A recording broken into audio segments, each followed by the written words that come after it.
Ricardo Valdés, que ya está conectado con nosotros. Exministro, muy buenas tardes, bienvenido a Canal N. Gracias, buenas tardes. Bien, hay varios temas relacionados a la inseguridad ciudadana y también propuestas para precisamente luchar contra la delincuencia. La última surgió por parte del alcalde de Lima, Rafael López Aliaga, que ha propuesto que las Fuerzas Armadas salgan a las calles, bueno, como ya también había sucedido en el gobierno del expresidente Pedro Castillo, pero esta vez que salgan los tanques, los soldados a luchar contra la delincuencia. ¿Cuál es su posición?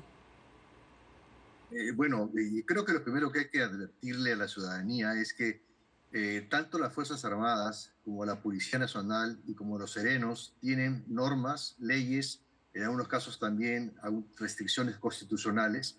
Y en el caso específico de las Fuerzas Armadas, ellos no se encuentran facultados para regular el orden público, el orden interno y obviamente la seguridad ciudadana. Para ello se requiere una norma explícita. Lima y Callao han estado bajo estado de emergencia hasta hace apenas un mes. En ese caso había un marco legal para que pueda intervenir las Fuerzas Armadas en apoyo a la policía. Eso significa que no es suficiente con que el alcalde le pida al ministro de Defensa que saque a los tanques o a las tanquetas, como lo escuché el día de ayer. Eso tiene que tener una planificación, tiene que tener una argumentación, tiene que tener un sustento para poder declarar el estado de emergencia. Nuevamente, hemos estado más de un año en estado de emergencia en Lima y en el Callao. Los resultados los conocen. No ha sido muy exitoso en la lucha contra la inseguridad, ¿no? Claro, ahora, este cambio en el marco legal que usted señala, ¿qué implicaría? ¿Qué tendría que cambiar, por ejemplo? Mire, quienes están a cargo de la seguridad ciudadana y sobre todo lo que es la persecución del delito es la Policía Nacional. Lo que tiene que hacer el Ejecutivo y en concreto el Ministerio de Interior junto con el Comandante General de la Policía es rediseñar la estrategia de intervención en las zonas donde hay delincuencia y a su vez generar algún tipo de proyecto, de norma para permitir una rápida modernización de la policía, la adquisición de los equipos necesarios para modernizar a la policía y para poderse además apoyar obviamente en los municipios, que son los que tienen recursos también disponibles para la seguridad. Pero bajo ninguna circunstancia, ni las Fuerzas Armadas ni los serenos pueden sustituir el rol de la policía. Ahora, pero también el ministro del Interior, Vicente Romero, ha señalado, bueno, se ha mostrado en contra precisamente de este pedido de Rafael López Aliaga, pero ha señalado y ha prometido que va a haber más policías en las calles. Y esta promesa la venimos escuchando desde hace muchos años y la verdad es que no se cumple. ¿Hay más policías para que salgan a las calles? No, no hay más policías para que salgan a las calles. Lo que tiene que hacer es redistribuir la policía actual y lo que tiene que hacer es sustituir la carencia de recurso humano con recurso tecnológico y con una nueva estrategia y un nuevo diseño de distribución de personal policial dependiendo de las horas donde se concentra el delito y de las zonas a su vez donde, bueno, hay mayor acción delictiva, ¿no? Esa información no se puede sustentar solamente en las denuncias policiales porque apenas un 15% de la gente denuncia cuando es víctima de un robo. Eso están las estadísticas de INEI. Tiene que apoyarse en otro tipo de encuestas y en otro tipo de información que sí tienen los municipios, que sí tienen los serenazgos y que en ese sentido esta alianza, esta colaboración que está además en la ley de los serenos, es la que debe activarse. Los serenos no pueden sustituir a la policía, insisto, no tiene sentido este asunto de las armas menos letales, el sereno lo que requiere es mayor comunicación, más radios, más presencia a través de vehículos y que a su vez pueda actuar en conjunto vía el patrullaje integrado con la policía, que es la que tiene la misión y el mandato de intervenir los delincuentes. Entonces, ¿se debe sacar a la policía que está en los trabajos de administración, administrativos? ¿Es la única solución para que haya más policías? Bueno, el Premier ha manifestado que también va a echar mano de lo que son reservistas. Yo también dudo mucho de esa medida, pero lo que tiene que hacerse ahora es administrar los problemas de inseguridad enfocándose con un plan específico que suponga en estas zonas, en estas horas, es donde se está produciendo la mayor concentración del delito, y patrullar más. O sea, la policía tiene que recuperar el control territorial. Por ejemplo, hace muchos años que la policía no sale en sus motos entre las 11 de la noche y las 6 de la mañana. Esa norma tiene que cambiarse, tiene que ordenarse un mayor patrullaje motorizado en equipos por parte de la Policía Nacional en las zonas más complicadas en horas de la noche, por ejemplo. Bueno, y también a caminar, a rondar las calles, ¿no? Porque Sin cómodamente se duda, pueden pasear en las unidades móviles, pero eso también no ayuda mucho, ¿verdad?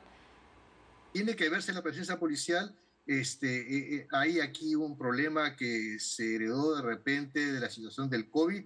Y también es verdad que la policía ha estado concentrada en el manejo de los conflictos sociales. Es verdad que también ha estado apoyando la emergencia climática que hemos tenido recientemente, pero ya toca superar eso y toca concentrarnos en las zonas más complicadas y más complejas y a su vez también existir con los alcaldes, que su rol es más bien generar serenidad, generar tranquilidad, ofrecer alternativas viables, no alternativas que no son viables, que son descabelladas también en algunos casos, y que pues, lo único que hacen con eso los alcaldes es incentivar y generar un incremento de la percepción de inseguridad cuando lo que tocaría es más bien reunirse periódicamente, semanalmente, con sus comisarios, con los fiscales, con los jueces, activar los consejos distritales de seguridad, establecer indicadores de cumplimiento, monitorear el cumplimiento de ello, verificar qué es lo que hace falta para que se mueva la aguja en favor de la seguridad. Eso es lo que toca hacer, es gerenciar, es estar en el terreno, es preocuparse, es proporcionar recursos, es coordinar con el Ministerio del Interior y sobre todo exigirle al ministro, exigirle al Ejecutivo. El Ejecutivo no se puede esconder detrás de los serenos, no se puede esconder detrás de armamentos no letales. El Ejecutivo, junto con su fuerza, tiene que realmente desplegarse y distribuirse adecuadamente para enfrentar la inseguridad. Ese es el rol de la Policía Nacional y además de otros actores del sistema, como jueces, como fiscales, que no pueden dejar en libertad a gente que está claramente demostrada que es criminal. Tiene que ir a la cárcel, procesos expeditivos, etcétera, ¿no? Ahora, precisamente la lamentable muerte del sereno en Surco se dio en medio de nuevamente la discusión, ¿no?, de la ley que fue aprobada en el Congreso del uso de armas no letales para los miembros del serenazgo. ¿Es suficiente eso o se expone Es, notablemente al personal de serenazgo ante la ola de delincuencia que hay en nuestro país? yo lo siento mucho, seguramente lo que digo no les va a gustar, pero eso es una narrativa equivocada. Los alcaldes llegaron a las alcaldías ofreciendo algo que no está dentro de su alcance. No son ministros del interior los alcaldes son políticos que tienen que gestionar la ciudad y que tienen que coordinar con el Ejecutivo. Todos ellos llegaron ofreciendo que iban a convertir sus distritos en ciudades seguras y ahora están enfocándose, confundiendo problemas de informalidad ciudadana con problemas de inseguridad. No tiene que hacer nada los informales con la inseguridad. Además son comunicantes, pero tienen soluciones distintas.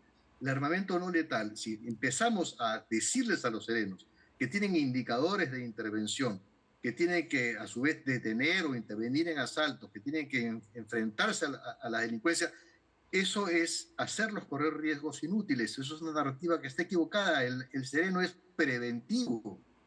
Ellos deben pasearse por su distrito, deben ver qué cosas hacen falta, dónde están los problemas, informarle. Y si ven algún tipo de posible delito, comunicarse inmediatamente con la policía. Si la policía no responde, ahí sí es labor del alcalde como autoridad política de exigirle al comisario y al jefe de la región y hacerlos responsables si es que ocurre algún tipo de crimen por no haber respondido al llamado del serenazgo que se dice que sí vio que iba a ocurrir un problema.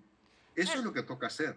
Claro, porque la autoridad que en este caso debe enfrentar de primera mano a la delincuencia es definitivamente la policía y ya sabemos que los delincuentes no respetan ni siquiera a la policía y mucho menos No, van a respetar a un sereno.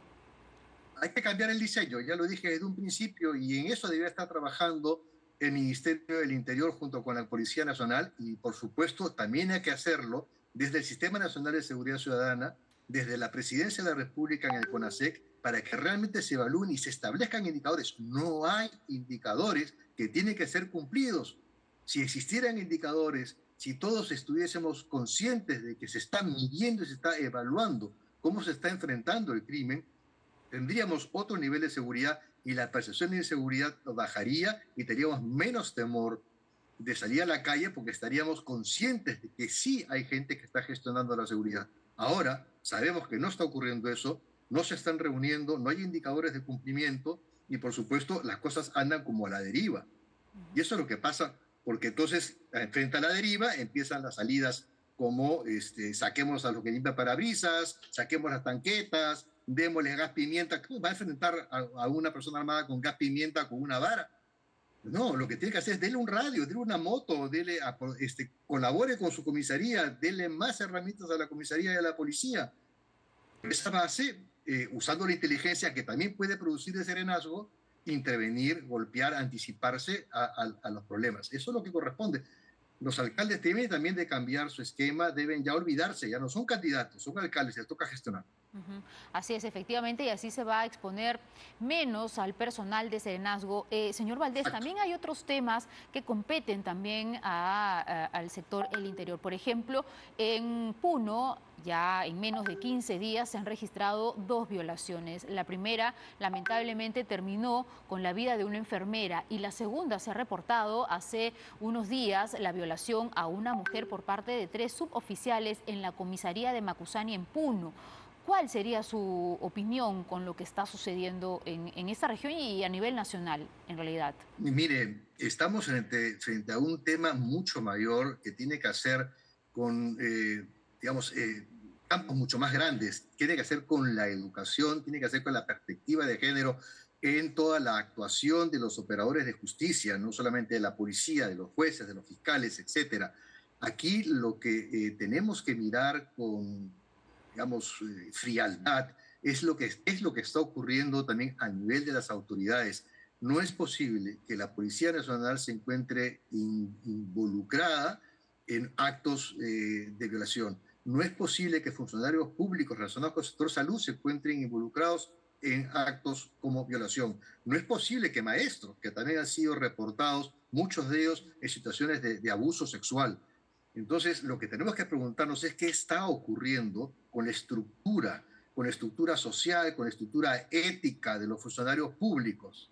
Estos son agravantes, obviamente yo estoy dando por descontado que todo esto va a ser duramente castigado y que van a ser duramente procesados. Eso lo doy por descontado. Pero vamos ahí simplemente a solucionar el tema específico de ese caso. Hay que preguntarnos qué está ocurriendo en donde tenemos a demasiados funcionarios encargados de cumplir la ley, encargados de la salud, encargados de la enseñanza, que están siendo involucrados y están siendo partícipes y parte de delitos asociados con la violencia en general y con la violencia sexual. Ahí creo que hay también una reflexión que hacer por parte del Estado y de la forma como se está captando al personal. Yo específicamente, en lo que se refiere a la policía, creo que el proceso de selección policial tiene que ser también revisado, tiene que revisarse la estructura educativa de las escuelas de la policía. Creo que deben reducirse las escuelas de la policía, no las vacantes, pero sí reducir las escuelas para tener educación de calidad y realmente trabajar en las competencias del personal policial, y eso incluye factores como la ética y como la perspectiva de género, porque no queremos obviamente policías violadores en ningún país. Hay otro caso también de feminicidio, que es el de Sergio Tarache, que permanece detenido en Colombia, pero hasta el día de hoy no hay una expulsión. Hoy vence el plazo de su detención y la familia aquí en nuestro país exige justicia. ¿Qué se debe hacer? Porque no hay ninguna salida para su expulsión o una extradición. No existe una salida para la expulsión o la extradición por parte de las autoridades peruanas hoy, porque eso depende de las autoridades colombianas. O sea, nosotros como peruanos ya poco podemos hacer más allá de interceder a través de la Cancillería para que las autoridades migratorias y policiales realmente lo entreguen a las autoridades peruanas, pero pareciera ser, por los gestos que hemos visto, de que eso no va a ocurrir. ¿Por Y ahí qué? se abren realmente. ¿Por qué? Porque en principio, aparentemente, lamentablemente lo que tenemos acá es un conflicto de tipo político porque la relación con el presidente Petro no es de las mejores. Tengan en cuenta que hemos tenido inconvenientes a nivel de las relaciones internacionales con Colombia, como consecuencia de la intromisión que tuvo el presidente Petro junto con el presidente AMLO y otros presidentes de América en lo que se refiere a la lectura que tenían de las razones por las cuales Pedro Castillo está encarcelado y Dina Boluarte es la presidenta. Entonces me da la sensación de que esto es una suerte de venganza política y que no está tomando en cuenta para nada los convenios internacionales que realmente ameritarían que sea expulsado y entregado a las autoridades peruanas. Pero en fin, veremos qué cosa ocurre, todavía faltan unas horas, esperemos que yo esté equivocado, esperemos que realmente expulsen a Tarache, que sea entregado a las autoridades peruanas y que no sea dejado en libertad, que también existe esa posibilidad para que siga su camino hacia Venezuela. ¿Sería eso realmente un crimen adicional, una suerte de complicidad con el feminicidio por parte del presidente Petro? Claro, podría ser tan, no sé, la palabra ruin el presidente de Colombia en tomar este caso de violación para fines políticos. Eso está por verse. Yo no le encontraría mayor lectura si es que no se produce la expulsión de Tarache. Bueno, vamos a ver en qué termina esta situación. Hoy al menos se vence el plazo y vamos a ver qué información viene desde allá por parte también de la Cancillería. Muchísimas gracias, exministro, por esta comunicación con Canal N. Que tenga buena tarde. Viceministro. Conversábamos con Ricardo Valdés, ex viceministro del Interior. Muchísimas gracias. Buenas tardes.